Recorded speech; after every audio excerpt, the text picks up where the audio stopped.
make partner and still have a life, it always got a raised eyebrow with a, oh, is that really possible?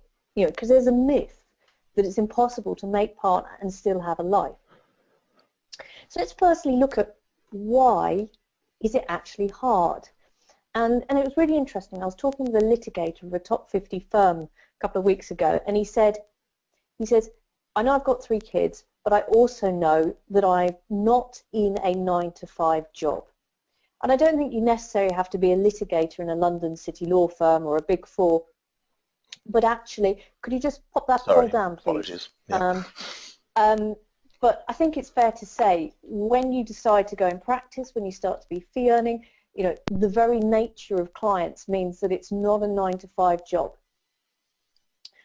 Should we just run that poll because it's not easy to unlaunch? Do you want to launch the poll? Everybody, onto the screen, where are you in your career at the moment? It'd be really great to see where you're up to.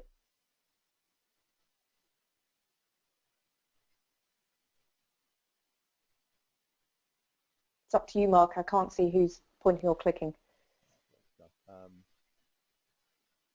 most people think it's a senior manager or director level. So 44% and 30% are at the junior. And I can't hear you, Mark. Have you muted yourself? Apologies. Yeah, sorry about that. 44% are at senior manager and director level. 33% are junior, fixed, share, or equity partner. Do you want to just launch the results onto the screen? Apologies, this is a little bit new for me, this one. In fact, I'll see if I can do that after. Apologies, the first time I've done a poll, so I'm being a bit rubbish here. Right, brilliant. Thank you very much. So I think everybody here on the line realises that being in practice is not a 9-to-5 job. And I think the nearer you get to partner, the harder it gets. Because when you start to build your practice, you often have 2 jobs. You've got the busy day job with the billable targets, and then the other job is to start to build your personal brand, to get known, to build awareness about what you do, and actually, you know, your other job is to start to build a practice. And there's only 24 hours in the day, and very often by the time, you know, the dynamics have changed. So 10, 15 years ago, it was probably possible to make partner in your late 20s, and if you were making partner much after the age of 40, you were probably seen to have missed your chance. But I'm sure Mark can confirm or deny this. That's shifted now because the marketplace is wanting their partners to have an element of an established practice. Of course, the bigger the firm, the less established the practice needs to be. The smaller the firm, the more established it needs to be. And of course, that's a general sweeping statement. As a result of the marketplace demanding that you've already started to build your practice before you're made partner, it's very often that it's more typical that people are making partner, you know, the ones that make it very quickly in their early mid-30s. And it's not uncommon to hear people, particularly if they've come out of industry, to be making partner in their 40s and sometimes their early 50s. So with these high billable targets, with the fact that when you're in your 30s and early 40s, you're very often, you know, thinking about family life and responsibilities, you know, the question is, what exactly is the answer? You know, we know what the problem is, that much is in front of us. So what is the answer? And very often when I talk about how to make partner and still have a life, people zoom in on the how to make partner. They then think about the have a life bit first.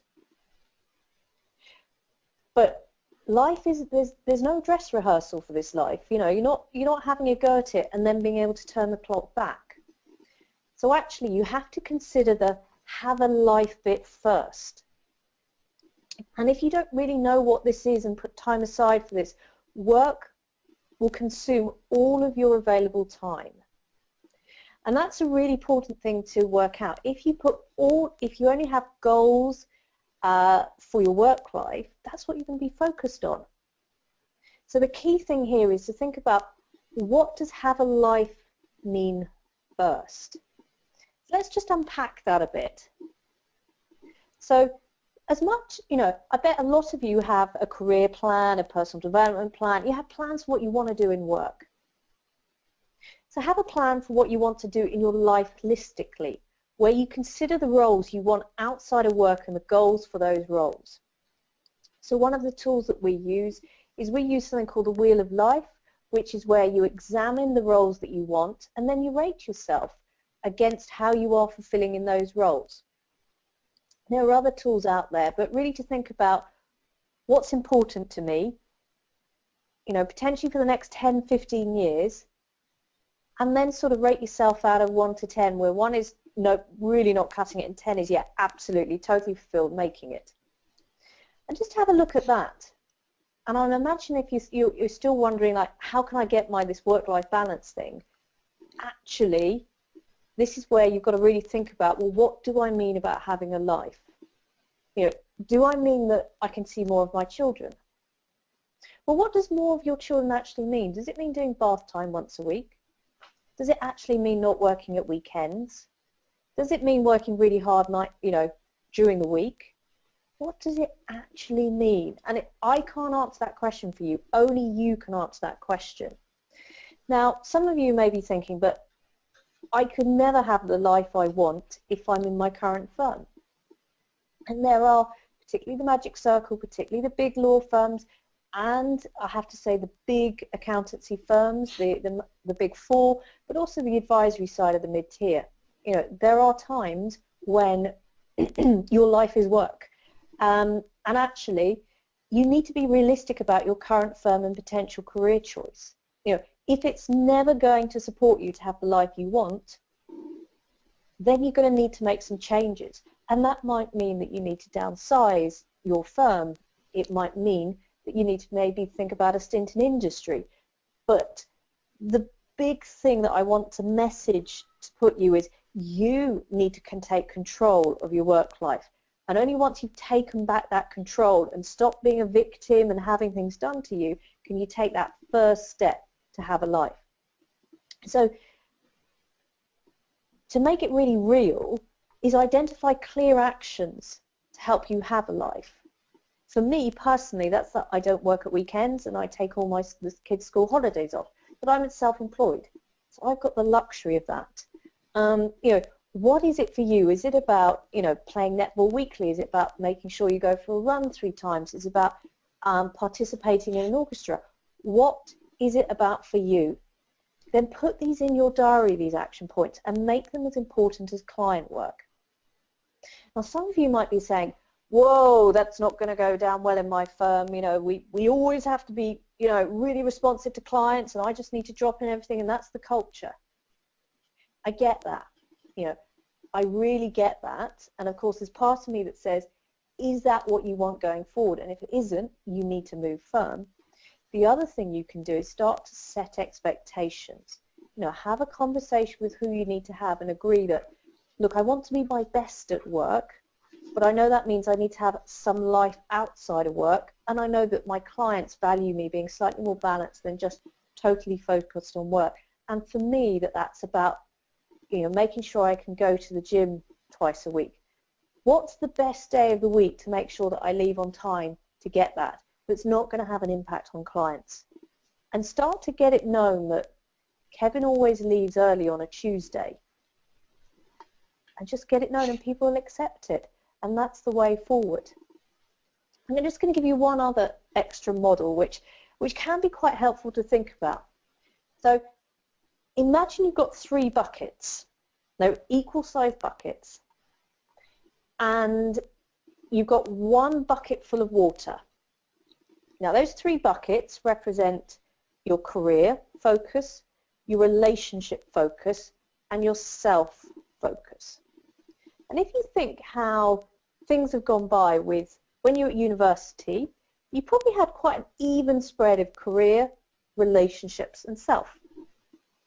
Then when you finished university, you probably started to take more out of self, some out of relationships, and put it into that career because you started to get really focused on work. And that's a trend that as you get really into your career and you're establishing your career, you put a lot more of your available water, i.e. your focus and your attention, into career. And you get less and less in the relationships and the self bucket.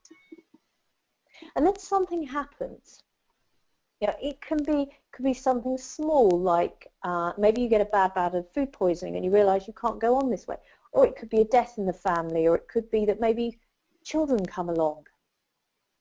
And very often this leads us to a big rethink and reevaluation of how we're spending our time. But more often than not, we'll take stuff out of self and put it in relationships because we know we need more support around us. The problem is when you get less and less in your self bucket, your resilience to stress, your resilience to cope with pressure starts to reduce heavily. And so one of the things that I suggest that you do going forward is really examine how much stuff have you got in the self bucket. How much water have you taken out of career and put into self? If it's feeling a little bit empty at the moment, what can you do to start to fill it up, to give you time to recharge, to give you more resilience, to make yourself more fulfilled? Because that is what is going to help you really both make partner and have the energy and the resilience to make partner through that really tough final transition and still have a life at the same time. Great stuff, thanks. Someone's actually made a very interesting comment to say, given your opening, would it be more appropriate to ask how to have a life and still make partner? which yeah, and I think that's absolutely right. Is very much, it's, you know, life is no dress rehearsal. But you know, if you think about where people are in their careers, and you talk to these people, Mark, day in, day out, I bet they don't start off, Mark, with, no, I'm changing job, or I need to change job because I need more work-life balance. I bet they start off with, I'm changing job for my career prospects, first and foremost. Mm-hmm. Yeah, 100%. So I guess, what do you see as the exact steps you need to plan your way to partnership? And, you know, before I go through these steps, and they're on the slide, I think it's fair to say each firm is different. So I'm going to give you some generalizations, but it could be different for your firm. And if you kind of think about your career to date, the first thing you've got to do is build your internal value, your internal market value, so that you're seen as a valued member of the firm. And often at this stage, you might be a new qualified, you might still be a trainee, you might be you know, a senior in a firm, but what you're not is you tend to not at this point have any managerial responsibilities, so you're not yet an associate, you might be a solicitor or an assistant, and if you don't have this internal market value where people want you on their jobs, but you're seen as good to have on the team, your career is going nowhere. You know, and you might be a lot further along, but unless you're really wanted within your firm and you're seen to have a high internal market value for you, your personality, your skill set, for how you are with clients, your career isn't going anywhere. So the next stage is then to actively build your network. So initially this is going to be with your peers, with people you work on projects with people you work at the clients, but this is about starting to build your network for life. You know, very often, and I see this far too often, and you probably do the same too, Mark, is that people get to that final step, that senior associate, that director, that senior manager, and they go, I want to make partner. And all the firms are looking for people that come with a following, with a network, with a brand at that stage. And if you've not built your network, your employability is very low. But actually the easiest way to build a network is to start 6, 12, 18 months, 2 years, 3 years previously, before you actually need it. So this is something about you really want, and that's a part of the reason why I'm putting these are overlapping steps. These are stuff that you've got to be always doing, but building it up over time goes on. Now you've probably got to the stage where you're manager or associate. It's actually time to really build up your personal brand equity. So what do I mean by this? So this means that you're in demand, that you're seen to be somebody worth having, but it's not just because you're a generalist anymore. It's because you've got something, a specialism. Now this could be that it's a type of client that you're very good with, it's a type of technical specialism, it's a type of sector, so that you become both known internally and externally for something. Now, this is about, when you build up your brand equity, it's about how in demand you are. Now, a lot of people get to the stage in their career where they're just an auditor, but I deal with SMEs, or I deal with multinationals. That's not really differentiating you. Or you could be a litigator who's a fraud and contract disputes specialist. I haven't met many litigators that aren't a fraud or contracts dispute specialist. It really does need to be something that you're specialist for. And actually the best way to check how specialist you are is look around in your team, look around at LinkedIn. If people that you consider your peers are claiming that specialism, one person is fine, two people is fine, but 3, 4, 5, just have a look around. Another one is high net wealth individuals or ultra high net wealth individuals. Most people in the private client world love to specialize in that. And really, unless it's ultra high net worth, it's not really a specialism. So you then need to, once you start to build that personal brand equity, is that using that to increase your external market value, i.e. how much clients and people external to the firm want you for. And actually, to build a practice, you have to be known for something and can differentiate yourself in the eyes of the marketplace. If you can't, the work will always go to your partner or another person, and you'll never quite get off the block with building your own client base. Once you start to build your own client base, now you've got to do a transition where you need to change your thinking from the mindset of a senior employee into the mindset of an employer, i.e. somebody that owns a slice of the firm. So the mindset of a sort of senior employee can often be, I need to get my work done. However, a mindset of an employer, i.e. owner of the firm, will be, it doesn't matter how high my workload is, business development is essential and still needs to be done. And it was really interesting. Just a bit of an anecdote for you, Mark. I was with the person that heads up the partner promotion, sort of senior associate to junior partners in a Magic Circle firm. And they actually said, if you have the attitude that you're too busy with your current workload for business development, you will never make partner at that firm. You will have counted yourself out for partner.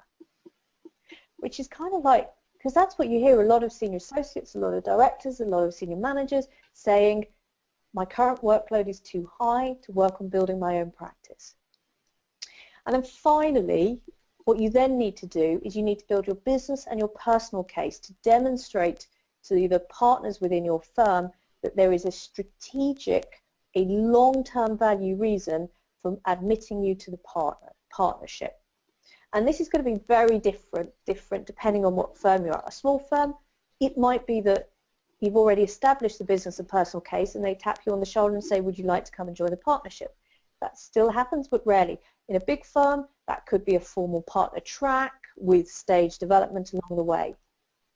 And I haven't included this on the slide, but very much along the way you'll need the following to support you. You need a support team. That's going to have your mentor. That's somebody that can be having your back for you in the firm and being an advocate and champion for you outside normally of your department. Your sponsoring partner, so somebody that is going to put their neck on the line for you and say, I'm putting this person up for partnership.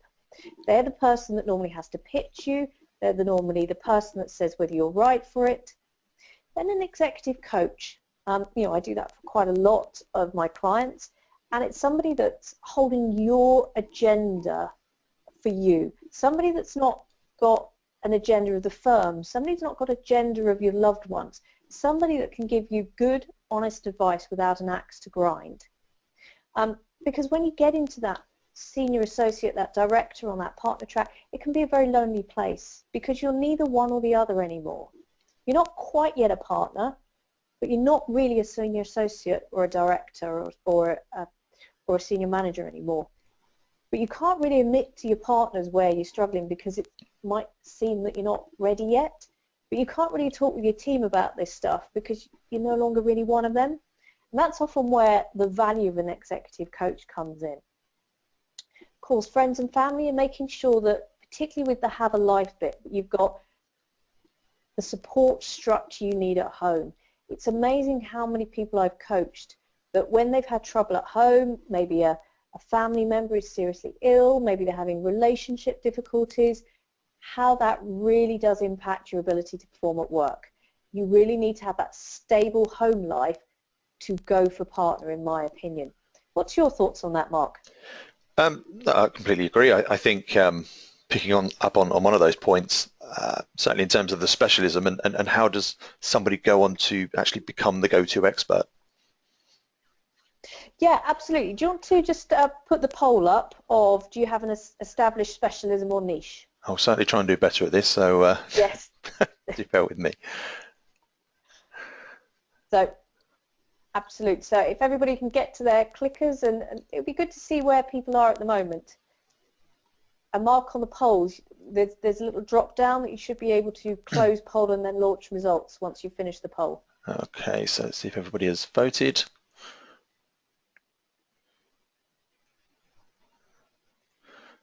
Close.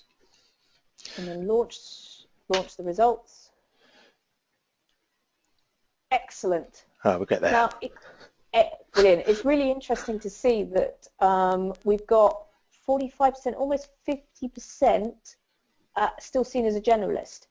And then next one down, internally I'm building a profile and specialism, and then I have a well-established specialism and win work from this. So if you're sitting in that I'm still seen as a generalist, don't lose heart because we've all got to start from somewhere. So if you can close the poll, please. So the question is, how do you become the go-to expert?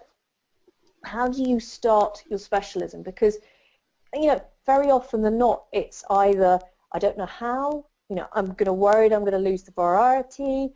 If I start to specialize, will I be turning down work? And let me just pick out some of those.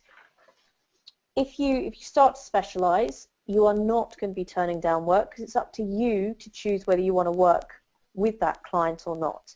You're not going to alienate your existing clients because you can only alienate your existing clients if you deliver a bad job to them.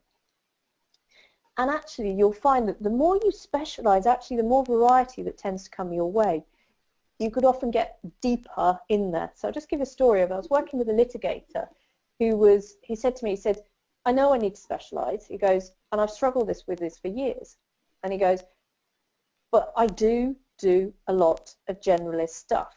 So we started to talk about the sort of stuff he did, and and he did everything from helping his mates get off their driving convictions through to fraud and investigation on behalf of companies. So he did literally, when it came down to it, he did complex arguments. But most litigators do complex arguments. So I got him to talk about the stuff he was really passionate about, and I got him to plot on a graph all the stuff he did and put an axis where he was very passionate versus not passionate, and where the reward was high and where the reward was not high. And he only plotted 3 on there, only 3 things on there, and he said, yeah, you're right. He goes, you're right. He says, actually, my specialism is working for high net wealth individuals as a litigator, either on behalf of their personally, like neighbourhood disputes, or on behalf of their entrepreneurial business, so where they are very much a big brand within their companies. And so he found his specialism, and he still had all the variety, but it got him to really think about what it was he really loved doing, but also that there was the reward with it. And so the first step in the process, and there's only 3 steps, is really to actually pick and commit to a specialist. Because the more you try and become a jack of all trades, the less appealing you will become to clients. The best way to talk about it is think about 3 criteria: passion, credibility, and fit. So what do I mean by passion? This is the stuff you really like doing. This is the stuff that you're really passionate about. So let me talk about Phil, one of my clients. And when we started working, he'd been in audit, and we started working because he wanted to move from a junior partner into an equity partner role. And I said, well, what are you really passionate about? Because it wasn't audit. and it wasn't his forensic accounting background. He said, I'm really passionate about independent retail. And he spent a long time really upping his knowledge, and he hardly had any independent retailers in his portfolio. He had one or two, literally one or two. But now if you met and talk with Phil, if you cut him open, he will bleed independent retail. He cannot go through a sentence without talking about something about independent retail. He really loves it, absolutely. And I don't think you need to be a Phil, but you need to be, if you're going to commit to something, you need to be really passionate about it going forward, to the point that if this was all you were going to do for the next 5-10 years, you'd be really happy about that. So the next stage is about credibility. So ideally, you don't want to do a Phil where you've only got 1 or 2 clients. You want something where you've got a track record. You want something where Daniel could actually put and say, yeah, he's a high net wealth individual, and he is, and she is, and he is, and whatever, and a real trend. So you want to look where you've got credibility. Where have you got a track record? Where do people maybe already go to you for stuff? And the third thing is fit. So what do I mean by fit? Well, you could be really passionate about helping non-smokers or non-smokers, people that are under the poverty line on benefits, start up their own business. You could be highly passionate about that. But is there enough of a marketplace? Yes. But is there enough of a marketplace that's willing to spend money on you to do it? And that's the really important thing with fit. Is there enough of a marketplace that you like being with that's got enough money to actually pay and help you achieve the size of practice you want and need? So that's about the first step. So it's really thinking about, what am I passionate about? What am I credible? Where's my credibility? Where's my fit? So to go back to Phil, it took him 12 months to really establish his credibility, and then the floodgates opened because he didn't have the credibility to start with. So yes, of course, you can start up a niche without strong credibility. It just takes longer. And if you've got a lot of credibility before you start actively building the niche, you can often see a major return within 3 to 6 months. So the second stage is about packaging your brand. So what do I mean by packaging your brand? I was reading something that LinkedIn had written in their Sophisticators Marketing Toolkit for LinkedIn. And they said, and I thought that was really interesting, and it bears out the rest of the research on this matter, that 90% of interesting prospects, or rather, let me get this right, sorry, interested prospects will be doing up to 90% of their research online, and they'll be 90% of their way through the sales process before they make contact with you. So really key, 90% of their way through the sales process before they make contact with you. That means that they're going to be looking at your website. In fact, Hinge did some research and found that 80% of prospects will check you out on your website. But Hinge also found that 60% of prospects will check you out on social media first. So be aware that you need to get your footprint of credibility right, so your LinkedIn profile. You need to get your website right, because people won't just use your website, they'll look at other things. They'll often look at average of 3 to 4 different methods. But a lot of people go, I'm going to become a this, and they brand their material for the this, whatever it is, whether it's a insurance specialist, whether it's a high net wealth individual specialist, whether it's a sports specialist. But then they just trot out the same generic stuff. And I think it's really important that you've got to make sure that you are creating the right conditions for your ideal client to want to buy. So you need to know what they really want to buy. And you need to know, and typically it's not the service, they're not buying litigation, they're not buying an audit, they're not buying VAT advice. They're very often buying something strategic or very individually important to them at a values level, or something at their business. And it's to understand what it is they're really getting at. So let's go back to Phil with his He went out and he did some informational interviews, and I recommend these highly. This is where you go and talk to people in your ideal target market. Don't sell, really don't sell, and just spend 15 minutes to half an hour to really find out what's important for them in their world. When Phil did this, he discovered from retailers, and he was quite surprised. One of the things is they're often very lonely. Yeah, it surprises me. But, you know, they're often between big, you know, particularly if they're a wholesaler or if they sell into the trade, they can often be, you know, they can often have very, very big customers that can often, you know, do the Tesco's on them and squeeze them. And they often feel quite isolated, and they want someone to talk to. He also found that they're struggling for time. Now, of course, everyone's struggling for time, but for them, struggling for time meant that they didn't have the time to do what they loved, which was about the research, which was about you know, selling and picking the right products and marketing. You know, very often they get tied up in either being on the shop floor or doing the back office stuff. So, you know, he discovered, and also working capital was a big thing for them, and getting access to finance when they needed it, particularly in the run-up to Christmas. So, you know, use these informational interviews to find out what your target market are really buying, but also listen to their words. Really listen to the words they're saying. Let's give you an example. If I, you know, went on this and talked about general career progression and customers and what it's like in when you've got, you know, a board and a CEO, a lot of you would go, but you don't know my world. You don't understand what I live with. And, you know, I wouldn't become as authoritative and as credible and as bookable or as engageable as if I did. So really look after your language. You know, I talk about firms and practices. I don't talk about businesses. So really listen to what did your ideal client, what language do they use to talk about themselves, and use them within your marketing materials. And one of the things that within your marketing materials is to have your own personal marketing toolkit.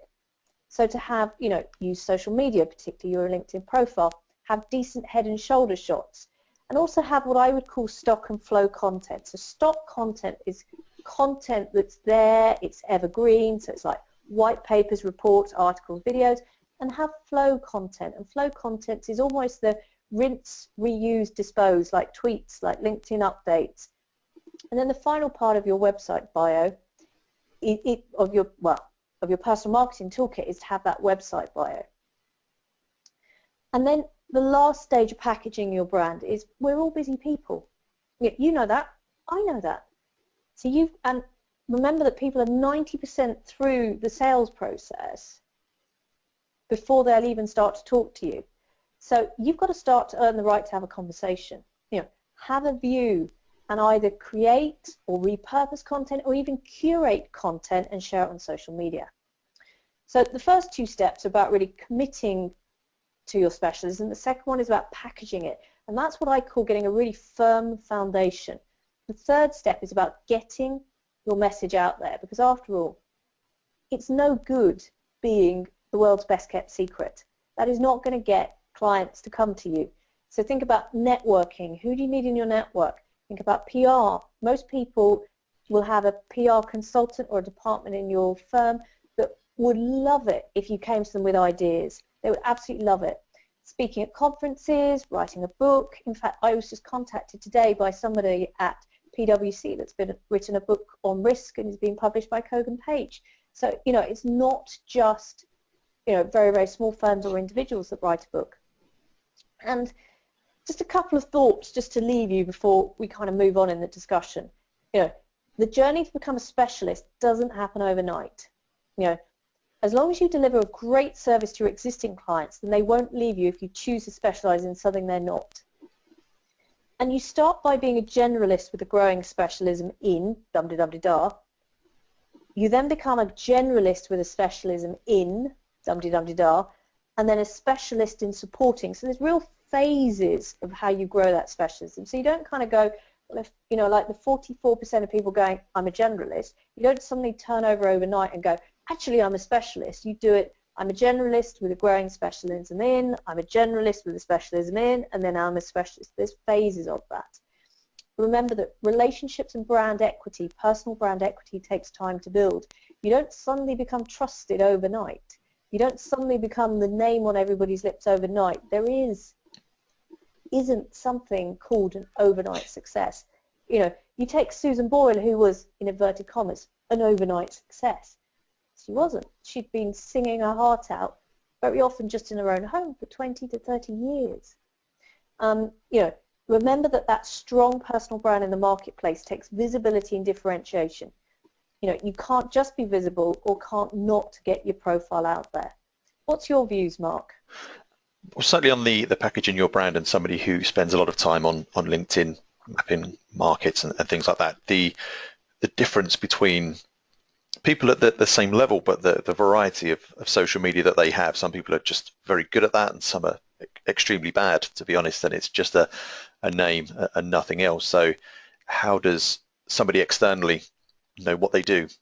You'd have to do so much research, and in this day and age, people just want to find that information quickly online. So absolutely. Yeah. Over to you, Mark. I was just going to say, in terms of then how do you use the expert status to build a leading portfolio of profitable quality clients? And you know, I think, you know, when you become the go-to expert, you know, you enjoy the ability to charge premium fees. You know, the guys at Hinge Research Institute did some research, and they found that a regional expert can command 3 to 4 times the fees of a generalist. You know, just think about that when you're building your practice. If you can charge 300 quid an hour instead of 100 quid an hour, it's a lot quicker to get a practice built up around that.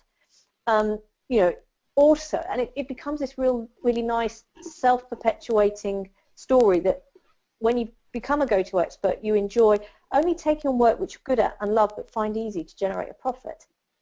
And you have enough work to turn away the work you don't like doing. So the question is, how do you actually build a leading portfolio? And this is where the service framework comes up. So it's really, let's start with the S. So we talked about that. You know, be very specific. That's specific in your target market, specific in the actions that you'll do. You know, don't do the proverbial chucking jelly against a wall and hoping something sticks, because that never works. The next thing is, of course, and it goes without saying, is that you need to deliver not just good service, but extraordinary client service to get word of mouth referral business. Because if you can get your clients and your introducers being your salespeople for you, you can actually get up your billable targets, and you can do this really hard 2-job phase of building my portfolio, but also needing to do the day job. So what the really nice thing about extraordinary client service is normally it's only something little that makes the difference. It's normally about really personalizing it. It's about the little touches. It's about maybe sending a card to a client to say thank you when you start working together rather than an email. You know, it might be about having umbrellas in the office that you lend out to clients to walk when it's chucking it down and they've not got an umbrella. You know, it's just the little things. The relationships are really important. It's who are the really important people in your network who can be your introducers. So if you are very much a litigator on the contentious side of law, you know, most firms are suggesting that you need 3 to 4 referral networks. That could be an internal network, it could be an external network. So who's going to be in those networks for you? Who are going to be the people that actually, if you spend 60-70% of your relationship time, will deliver 60-70% of the work to you? You know, how are you going to keep in touch? So that visibility, how are you going to keep in touch with those introducers? Maybe with your best clients that you can get more work out of. What are you actually going to do? Initiatives. So how are you going to be proactive for ask for introductions? Maybe to brainstorm with clients of, well, you know what I do?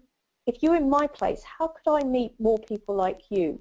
And actually brainstorm. And when you're doing that process of brainstorming, it's amazing how often they go, you've got to meet so-and-so. Collaboration, that's where you look either within the firm, externally within the firm, and go, actually, who's got the same marketplace as me but complementary skills that we can work together for mutual benefit? So the classic scenario in law firms is family law and private law and residential property. You know, you've got elements of, say, people within the advisory side of the business, you know, audit and advisory. You know, audit very much is the feeder of leads into advisory. You know, it could be doing what myself and Mark are doing, where we both share the same audience. We can each bring something to the party for mutual benefit. And then finally, educate is about going back to earning the right to the conversation. It's about making sure that you are sharing, whether it's creating it yourself, curating or repurposing content and putting it on social media and using it as a keeping in touch tool. Now, key thing here is that remember that you can't do all this yourself. Where can you use help from your firm's marketing department or your business development representative from the team?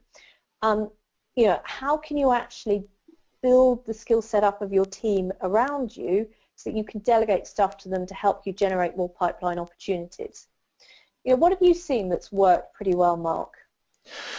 A lot of the things you're kind of saying, really, it's certainly, and something obviously we're doing here is very much joint ventures. So identifying key people in your market, how you can help each other out. So it has to be a giving experience, and then eventually you will get things come back off that. So I guess some people do get caught up in the get your head down, try and do as much as you can without sort of putting your head up, and that's something that we're looking to do, and we're finding it's been very successful.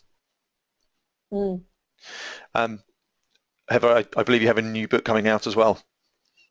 I think most people that know me always think I've got a new book coming out, but yes, my latest book has really come about because I started doing, probably over the last 18 months, started doing more and more coaching work with people that were 0 to 3 years out of making partner.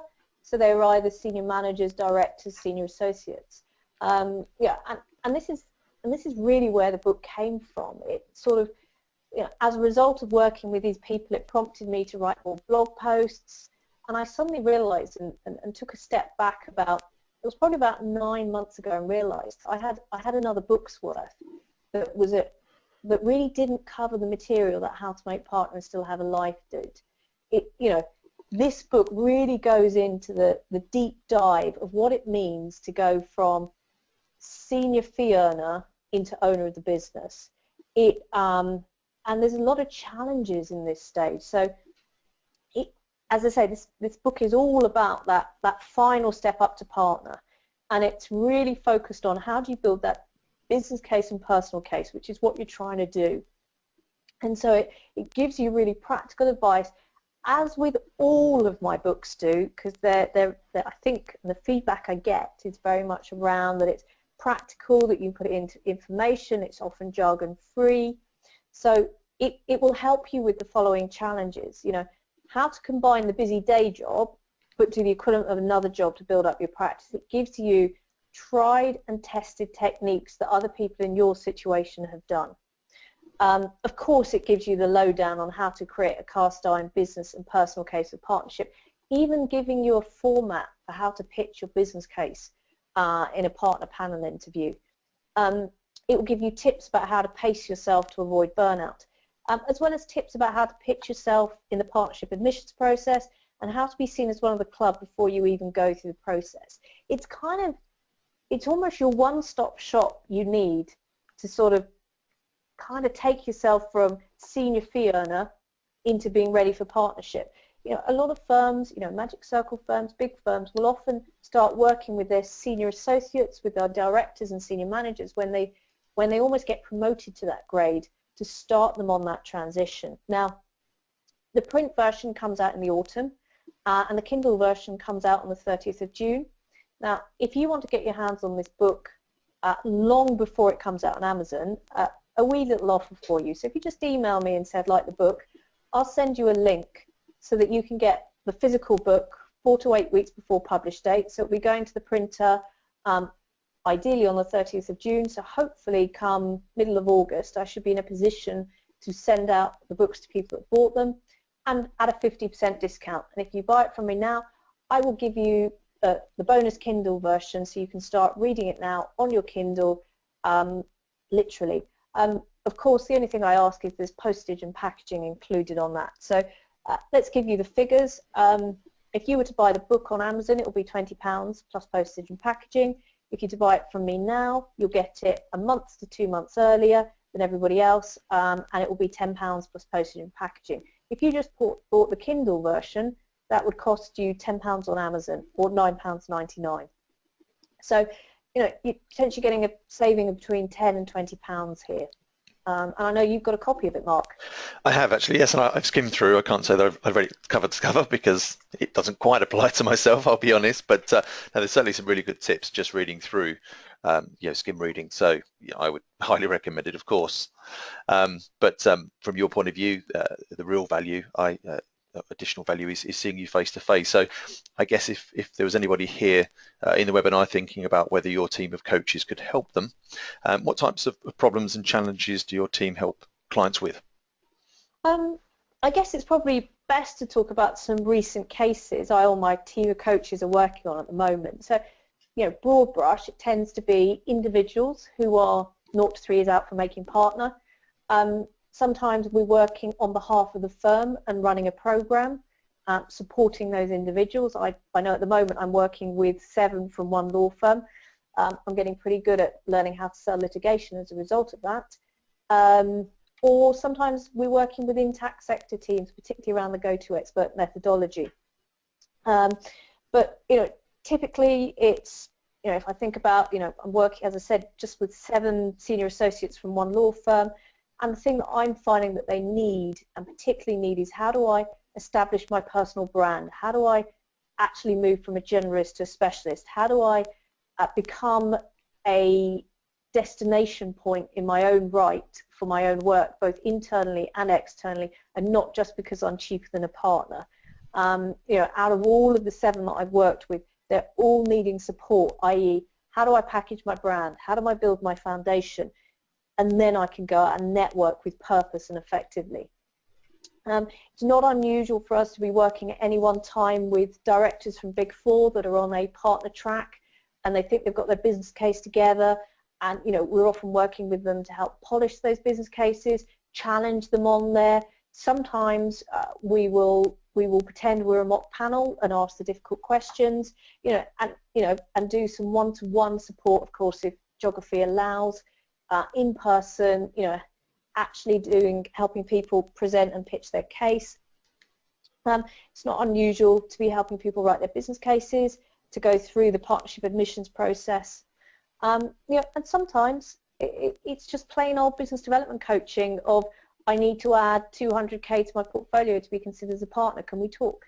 That gives you a broad idea of the people we support, and that could be anything from the biggest firms, biggest global firms in the world, through to, actually, we've got a new client recently that my business partner, who's our specialist small firm coach, which is a 2-partner firm in Australia. So, we do act globally, and it is literally for any size of firm. We've got coaches that specialise in mid-tier, Magic Circle, Big Four, as well as the very smallest firms. Great stuff. I guess really I'd like to throw the forum open and try and get some questions from attendees. So please do post your questions and I will ask those. A couple have come through already. You may have slightly touched on this one, but how soon into a career should somebody start specialising? And this is a really interesting question. Now, the answer I give, some of you are going to go, but I haven't done that yet, and that's okay. That's absolutely fine. My view is that the sooner you specialise, the better. So if you're on the accountancy side, once you've qualified, I think, as you're sort of making your way up to supervisor and manager, I think that's the time to be really starting to think about, what is it I love, what is it I'm good at, what is it the sort of work I want to do. And if you're in a big firm, that might be determined by the sector team you're in anyway. So sometimes, just your position within the firm starts to sort of already give you a specialism.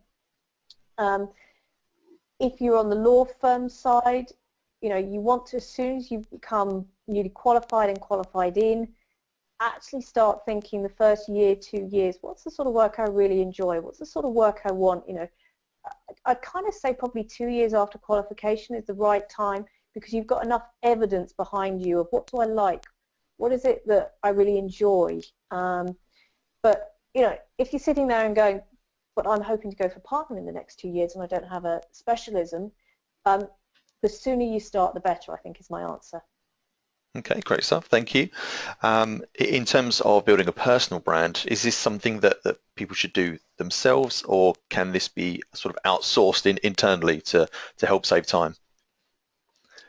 It depends on what you mean by building a personal brand. So you can't outsource your personal brand, because your personal brand is about how others perceive you when you're not in the room, is probably the easiest way to put it. And it's made up of what I would call 3 elements. So the first element is the stuff that's internal. These are your values, your drivers, your motivators. You know, this is the stuff that people can't see, but this is the stuff that when you know that about someone, you often have a very deep level of understanding, and often it can make it easier to click with people. The next level is about how you choose to you know, the choices you make with your life. And these are normally informed strongly by those values, those drivers, your motivators. So that will be the skills that you've got, the qualifications. You know, why did you become an accountant or a lawyer or a consultant? That will be, you know, the image you choose to portray. You know, there's a reason I've got a jacket on today, because I know I'm going to be on webcam talking with my audience. You know, it's about those choices and those external ways that you communicate who you are to the world. And then the final part of your personal brand is your reputation and how others perceive you. Now, the secret of building, what I think the question is, a strong personal brand, is to really think about what parts of your personal brand do you want to almost communicate stronger and emphasize to your audience. So, and where to do it. So, for example, you know, I very much put out, a lot of my messages are all about professional services. That is a big part of my personal brand, and those are the messages I put out. Now, the real question, what I think the real question was in terms of putting out those messages, so the content I share to help establish my personal brand, how much should I do myself and how much can I outsource? And actually, you can outsource a lot of it, just as long as you're clear to the person that's doing it for you exactly what you want them to do, how you want them to do it, and where you want them to do it. So some of the ways I outsource, some of the ways that I build and strengthen my personal brand, is I have a copywriter. And what the copywriter does for me is she goes through the blog posts I've written and makes sure I haven't left any typos or grammatical errors. She also tidies up some of the sillies I add. And she also writes for me another version for me to put in places that are not on my website. It's just different enough so that I won't get penalized for duplicate content. I use scheduling tools personally to make sure that I'm getting this content drip, drip, drip of content through social media. So it is okay to outsource, but it's about how you outsource and making sure that you don't outsource the engagement, because that's the bit that you can't do. You still need to have the dialogue, because you can't expect to go networking and send a substitute and get the same value from it. You know, you still need to engage when you network, and it's the same in the online environment. Great stuff. Yeah, I mean, that person did clarify that that question was more leading to social media. So I guess those LinkedIn posts and Facebook, if people do that, whatever people do. So thanks for clarifying. Somebody's asked, do you think being part of a specialized group or team will limit one's progression? No, actually. I don't think it will limit your progression. If the times where it can actually stop your progression is if you have a lot of people ahead of you blocking your path upwards. That is the time when it can block your progression. But more often than not, big part of a specialist team gives you a very easy way to specialize quickly. And Mark, you'll be able to confirm this. When people are looking for senior level fee earners, you know, junior partners, senior associates, directors, senior managers, the ones that are really in demand are the ones that come with a very strong known specialism. I guess I'm right? Yeah, 100%. Yeah.